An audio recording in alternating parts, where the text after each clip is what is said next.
just generally, personally, what is it that founders don't know about the challenges of being a CEO?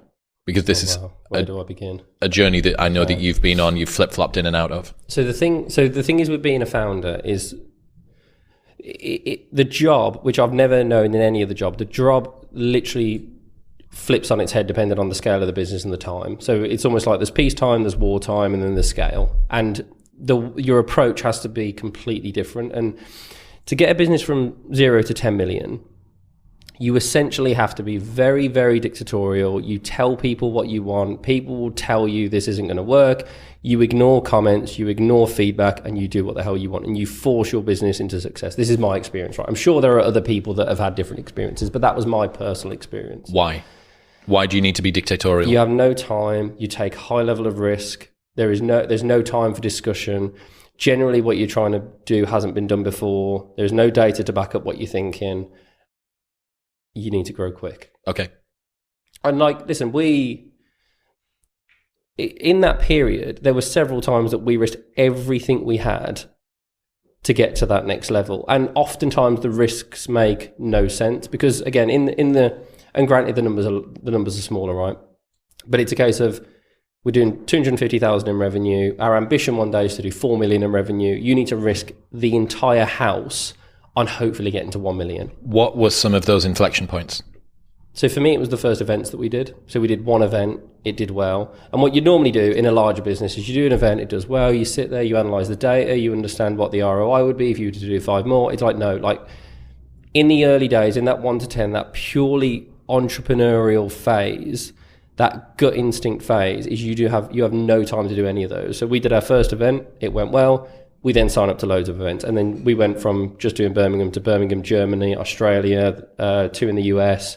Was this when you exited Body Power? Yes. No, this wasn't when we exited Body Power. We did Body Power and it went really well. So we re-signed up for Rolled Body it Power out. and then we kept going. And got you. And there was a point, I think it was about 2 years after that, where we'd basically managed to get about £1 million in the bank. And being in the West Midlands and having a company with £1 million in the banks, that I'd never heard of anything like it. It was the most insane thing ever. We were in our early 20s. And at that point, you've sort of got something to lose. I'm like, oh, well, if we just gave up now and we just split the money, £1 million. Mum and dad's mortgage is paid, I could live happily. Yeah. Maybe not now, but it feels like you could live happily ever after. And then we bet the entire house on going again, on stock, on events. And you do that again and again and again. And this is what I mean. So from 0 to 10, you essentially do what the hell you want. 10 to 50 is that bit where you have an understanding of the fact that you've actually got something to lose. Because for me, between 1 and 10, there was nothing to lose. 10 to 50 in revenue, there was certainly something to lose. But you're filled with this adrenaline, this excitement, and this momentum that you just do it and you just go. And at that point, you're really starting to hire people. So the whole thing of ignoring what everyone says, it just starts to go away. Because if you're doing 50 million in revenue, you're doing $1 million a week, the likelihood is you probably have a handful of staff that are helping you manage that. If you just ignore what they say and do what you want anyway, then going back to what we said earlier, that only has a certain period of time that can work for. And then what you find is the larger the business gets, the more that you rely on other people, the more or the less that you're in the detail. And then the more that going off and doing becomes either more explaining and inspiring as the business grows. So very occasionally, but I would never sit in front of a sewing machine anymore.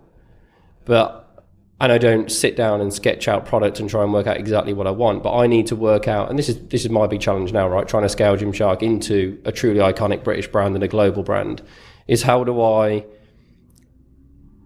inspire people to create product that fits in with our overarching strategy that I'm really proud of and pleased about, that also excites the customer and is of a high quality. And it's all of these things and trying to get the right people in the right roles. And there's always so many emotions involved and conversations because other people have differing views. And what I can't do, again, is just go, it's my way or the highway, because that only has a certain lifespan to it. So the development of being a small entrepreneurial business, which is a lot of telling, to a large scale business that works with people from all around the world, deals with tens and tens of millions of units of stock, has relatively large financial risk compared to where we were previously, And he's trying to become an iconic brand that is now competing with some of the biggest brands in the world that have bank balances that are 10, 100 times larger than ours. That's where it becomes a fascinating thing, because it's more about, it becomes significantly more of an intellectual and social challenge than it does this just sort of adrenaline-filled thing.